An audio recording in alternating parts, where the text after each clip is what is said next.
Inner revolution. The need to change. A process in time or instantaneous. The conscious and the unconscious. Dreams. The analytical process. To see the content of consciousness without the separation of observer and observed. Noise and resistance. When there is complete cessation of division between the observer and the observed, then what is no longer what is. Questions. Observer and observed. Fragmentation, resistance. Krishna Murti.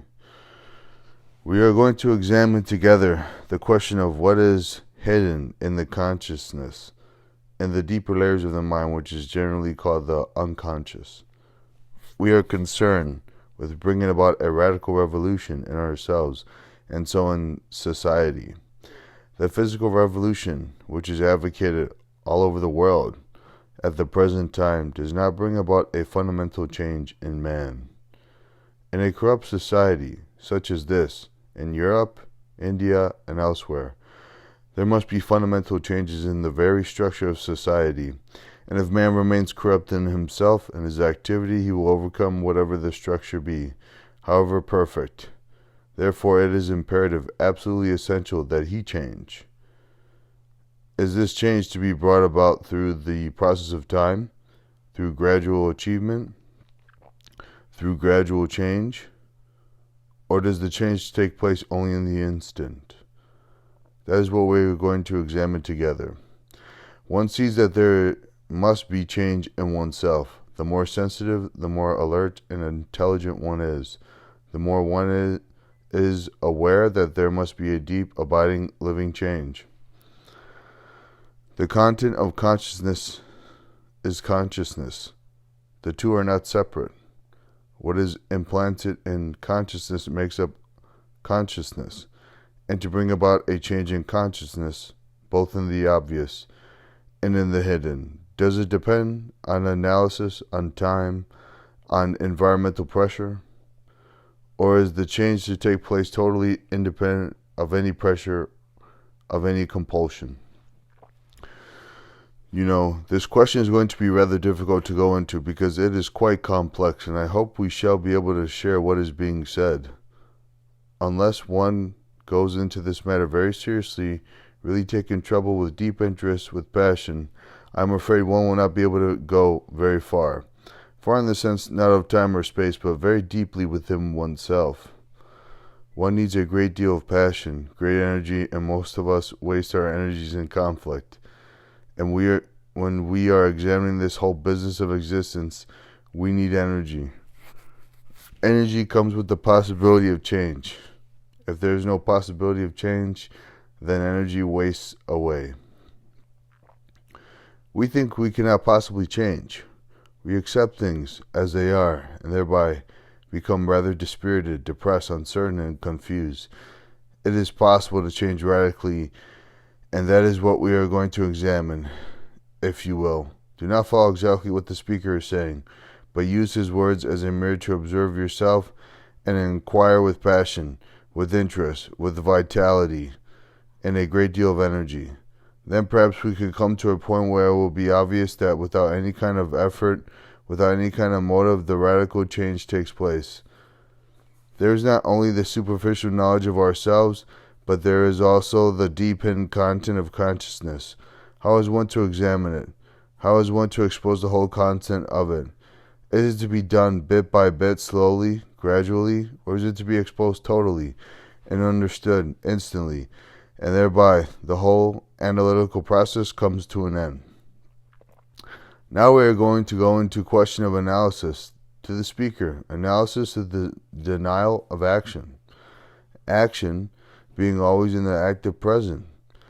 Action means not having done or will do, but doing.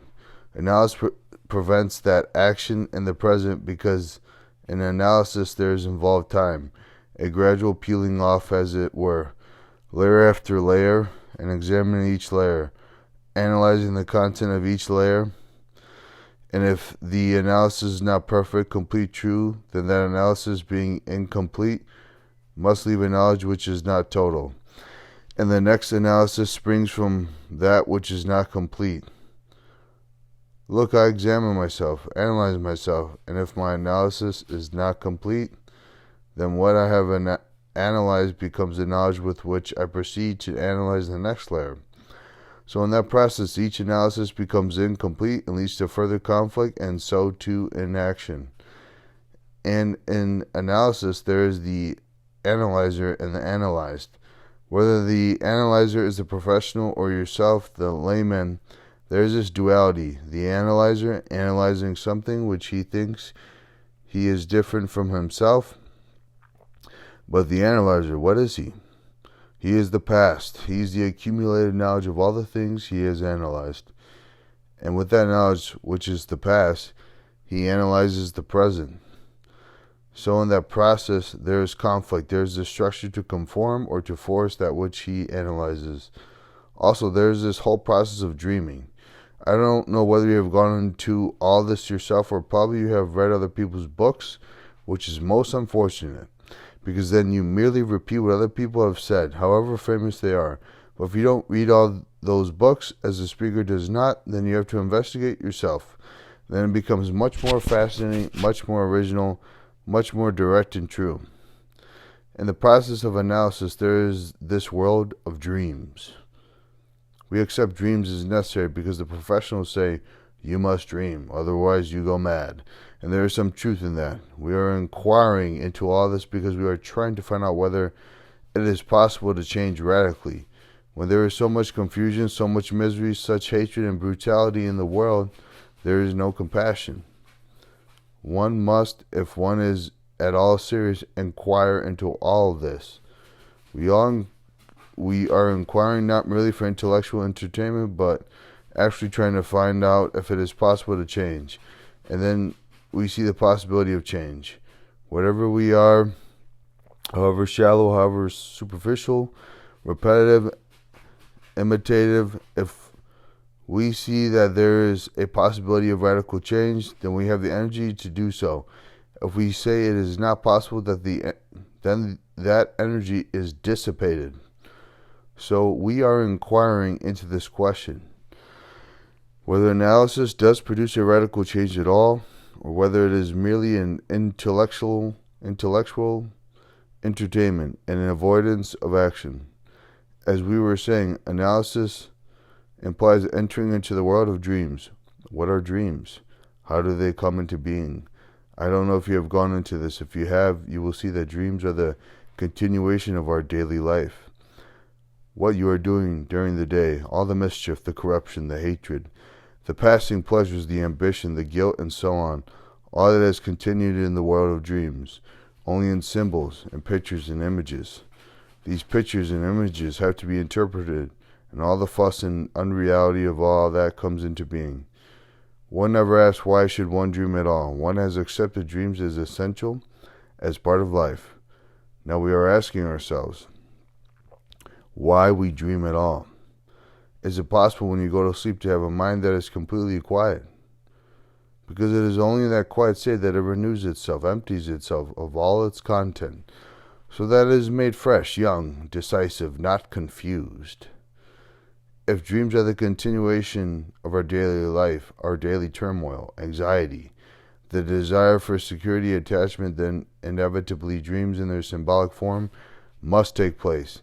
That is clear, isn't it? So one asks, why should one dream at all? Can the brain cells be quiet, not carry on all the business of that day?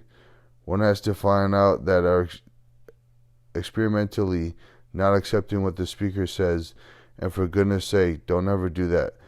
Because we are sharing together, investigating together. You could test it out by being totally aware during the day, watching your thoughts, your motives, your speech, the way you walk and talk. When you are so aware that there are the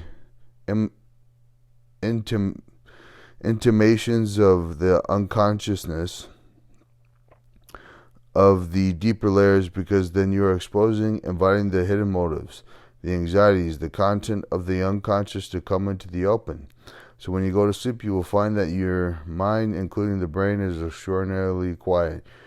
It is really resting because you have finished what you have been doing during the day.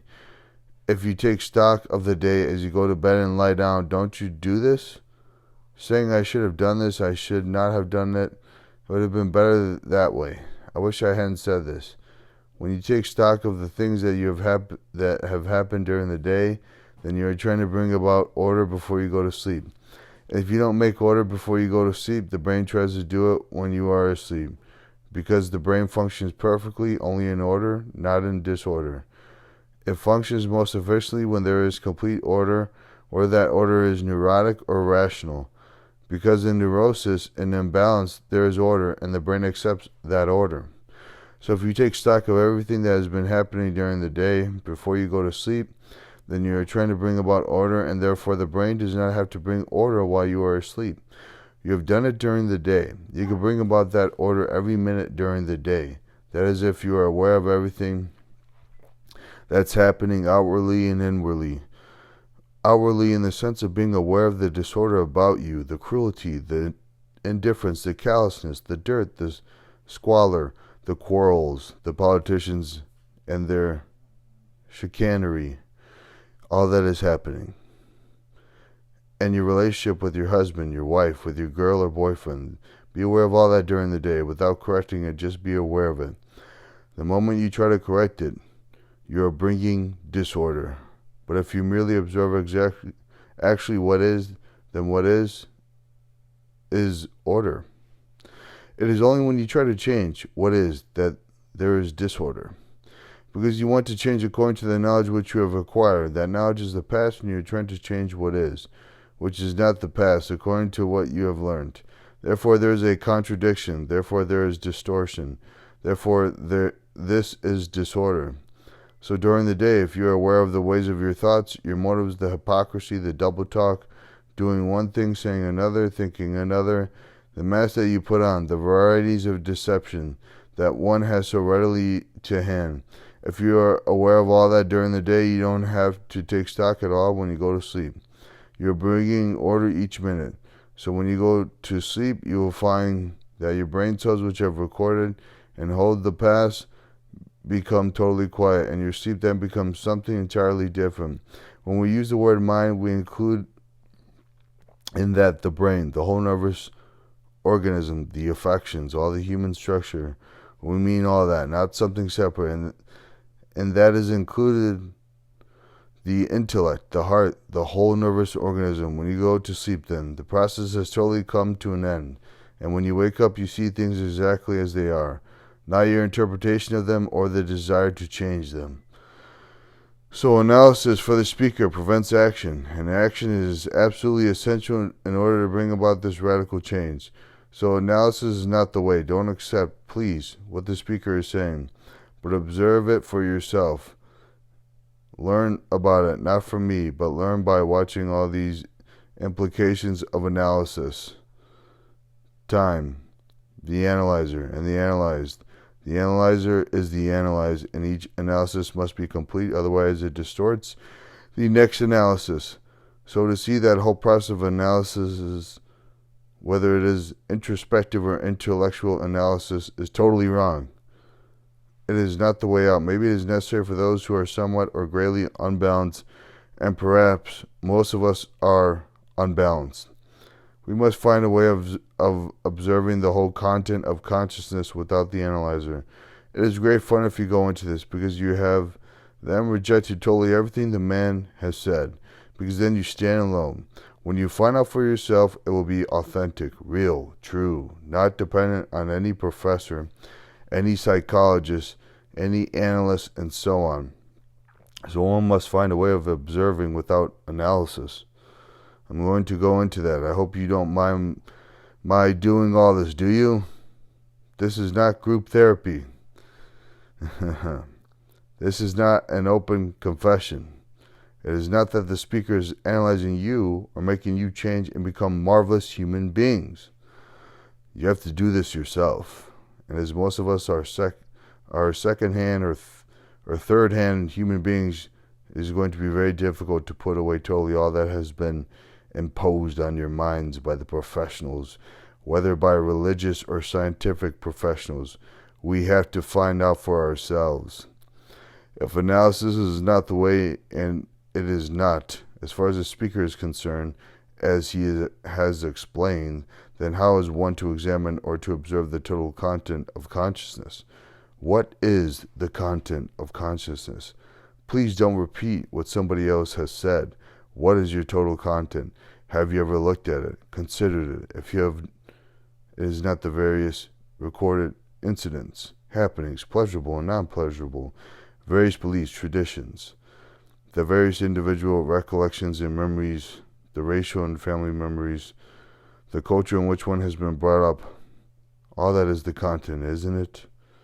And the incidents that take place every day, the memories, the various pains, the unhappiness, the insults, all that is recorded. And that content is your consciousness. You, as a Catholic or Protestant, living in this Western world with the search for more and more and more. The world of great pleasure, entertainment, wealth, incessant noise of the television, the brutality, all that is you. That's your content. How is all that to be exposed? And in the exposing of it is each incident, each happening, each tradition, each hurt, each pain to be examined one by one? Or is it to be looked at totally? If it is to be examined bit by bit, one by one, you are entering into the world of analysis, and there is no end to that. You will die analyzing and giving a great deal of money to those who analyze, if that's your pleasure. Now we're going to find out how to look at these various fragments, which are the content of consciousness, totally, not analytically. We are going to find out how to observe without any analysis at all.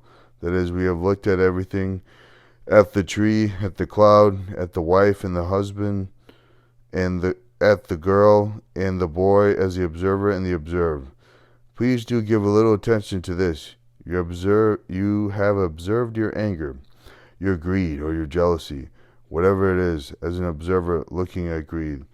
The observer is greed, but you have separated the observer because your mind is conditioned to the analytical process. Therefore, you are always looking at the tree, at the cloud, at everything in life as an observer, and the thing observed. Have you noticed it? You look at your wife through the image which you have of her. That image is the observer, it is the past. That image has been put together through time, and the observer is the time, is the past, is the accumulated knowledge of the various incidents, accidents, happenings, experiences, and so on. That observer is the past, and he looks at the thing observer as though he were not of it, but separate from it. Now, can you look without the observer? Can you look at the tree without the past as the observer?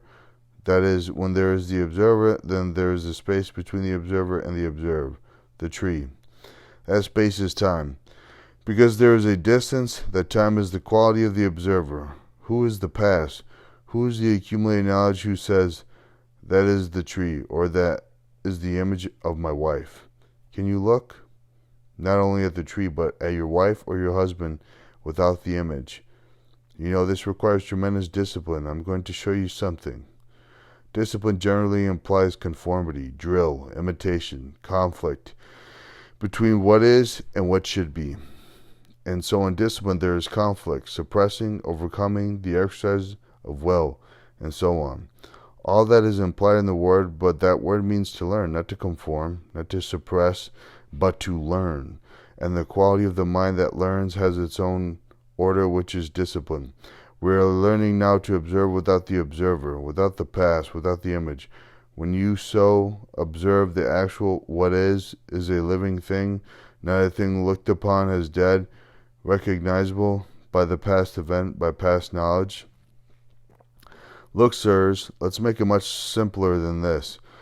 You say something to me which hurts me, and the pain of that hurt is recorded. The memory of that continues, and when there is further pain, it is recorded again. So the hurt is being strengthened from childhood on.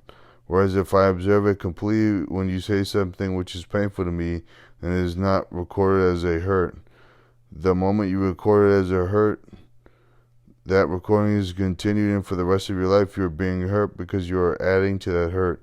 Whereas to observe the pain completely without recording it, is to give your total attention at the moment of the pain.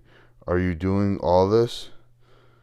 Look, when you go out, when you walk in these streets, there are all kinds of noise, all kinds of shouting, vulgarity, brutality. This noise is pouring in. That is very destructive. The more sensitive you are, the more destructive it becomes. It hurts your organism. You resist that hurt, and therefore you build a wall. And when you build a wall, you are isolating yourself. Therefore, you are strengthening the isolation, by which you will get more and more hurt. Whereas if you are observing that noise, are attentive to that noise, then you will see that your organism is never hurt. If you understand this one radical principle, you have understood something immense. That where there is an observer separating himself from the thing he observes, there must be conflict. Do what you will. As long as there is a division between the observer and the observed, there must be conflict. As long as there is division between the Muslim and the Hindu, between the Catholic and the Protestant, between the black and the white, there must be conflict. You may tolerate each other, which is an intellectual covering of intolerance. As long as there is division between you and your wife, there must be conflict. This division exists fundamentally. Basically, as long as there is the observer separate from the thing observed, as long as I say, anger is different from me, I must control anger, I must change, I must control my thoughts, and that there is division, because therefore there is conflict. Conflict implies suppression, conformity, imitation, all that is involved in it. If you really see the beauty of this, then that the observer is the observed, that the two are not separate, then you can observe the totality of consciousness without analysis. Then you see the whole content of it instantly. The observer is the thinker. We have given such tremendous importance to the thinker, haven't we? We live by thought. We do things by thought. We plan our life by thought. Our action is motivated by thought. And thought is worshipped throughout the world as the most extraordinarily important thing, which is part of the intellect. And thought has separated itself as the thinker. The thinker says, these thoughts are no good. These are better, he says. This ideal is better than that ideal. This belief is better than that belief. It is all the product of thought. Thought which has made itself separate, fragmented itself as the thinker, as the experiencer. Thought has separated itself as the higher self and the lower self. In India, it is called the Atman, the higher. Here you call it the soul, or this or that, but it's still thought and operation. That's clear, isn't it? I mean, this is logical.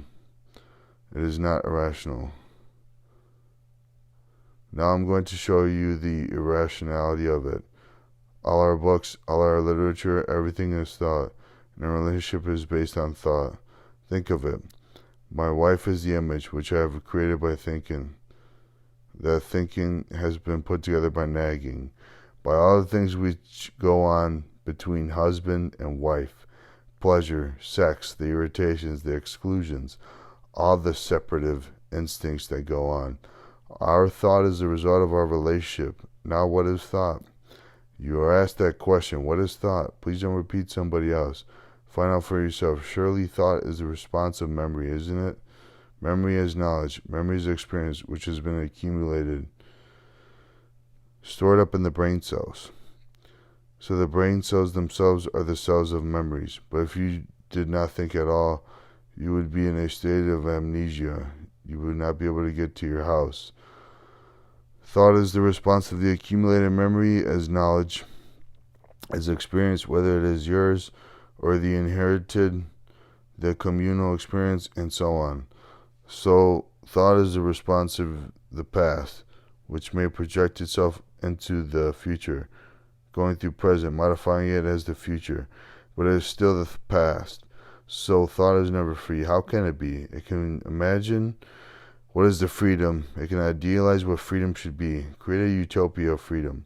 But thought itself, in itself, is of the past, and therefore it is not free. It is always old. Please, it is not a question of you're agreeing with the speaker. It is a fact. Through thought organizes our life based on the past. That thought, based on the past, projects what should be tomorrow, and so there is conflict. From that arises a question, which is, for most of us, thought has given a great deal of pleasure. Pleasure is a guiding principle in our life. We are not saying that it is wrong or right, we are examining it. Pleasure is the thing that we want most here in this world and in the spiritual world, in heaven. If you have a heaven, we want pleasure in any form, religious entertainment, going to mass, all that circus that goes on in the name of religion. And the pleasure of any incident, whether it is of a sunset or sexual or any sensory pleasure, is recorded and thought over. So thought as pleasure plays a tremendous part in our life. Something happened yesterday which was a most lovely thing, a most happy event. It is recorded. Thought comes upon it, chooses it, and keeps on thinking about it and wants it repeated tomorrow, whether it be sexual or otherwise. So thought gives vitality to an incident that is over. The very process of recording is knowledge, which is the past, and thought is the past. So thought as pleasure is sustained. If you have noticed, pleasure is always in the past, or the imagined pleasure of tomorrow is still the recollection projected into the future from the past.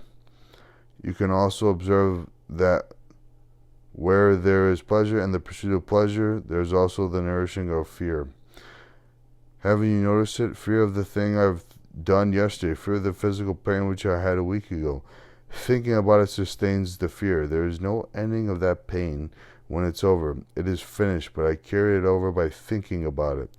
So thought sustains and gives nourishment to pleasure as well as to fear. Thought is responsible for this. There is fear of the present, of the future, fear of death, fear of the unknown, fear of not fulfilling, fear of not being loved, wanting to be loved. There are so many fears, all created by the machinery of thought. So there is a rationality of thought and the irrationality of thought. There must be the exercise of thought in doing things. Technologically, in the office, when you cook, when you wash dishes, knowledge must function perfectly. There is a rationality, the logic of thought and action and doing. But also thought becomes totally irrational when it sustains pleasure or fear. And yet thought says, I cannot let go of my pleasure. Yet thought knows, if it is at all sensitive or aware, that there is pain coming with it. So to be aware of all the machinery of thought, of the complicated, subtle movements of thought, this is really not at all difficult once you say, I must find out a way of living that is totally different. A way of life in which there is no conflict. If that is your real, your insistent, passionate demand, as is demand for pleasure, to live a life inwardly and outwardly in which there is no conflict whatsoever, then you will see the possibility of it. Because we have explained, conflict exists only when there is division between me and not me. Then if you see that not verbally or intellectually, because that is not seeing, but when you actually realize that there is no division between the observer and the observed, between the thinker and the thought, then you see, then you observe actually what is. And when you see actually what is, you're already beyond it. You don't stay with what is. You stay with what is only when the observer is different from the what is. Are you getting this? So when there is this complete cessation of division between the observer and the observed, then what is no longer what is. The mind has gone beyond it. Questioner. How can I change this identification of the observer with the observed? I can't just agree with you and say, yes, it's true, but have to do something about it. Krishnamurti. Quite right. Sir, there is no identification at all. When you identify yourself with the observed, it is still the pattern of thought, isn't it? Precisely. But how do I get out of that? You don't get out of it. I'll show it to you, sir. Do you see the truth that the observer is the observed? The fact of it, the logic of it? Do you see that or don't you? it is still only a comment which arises. The truth does not exist. The fact does not exist. No, a comment of agreement arises.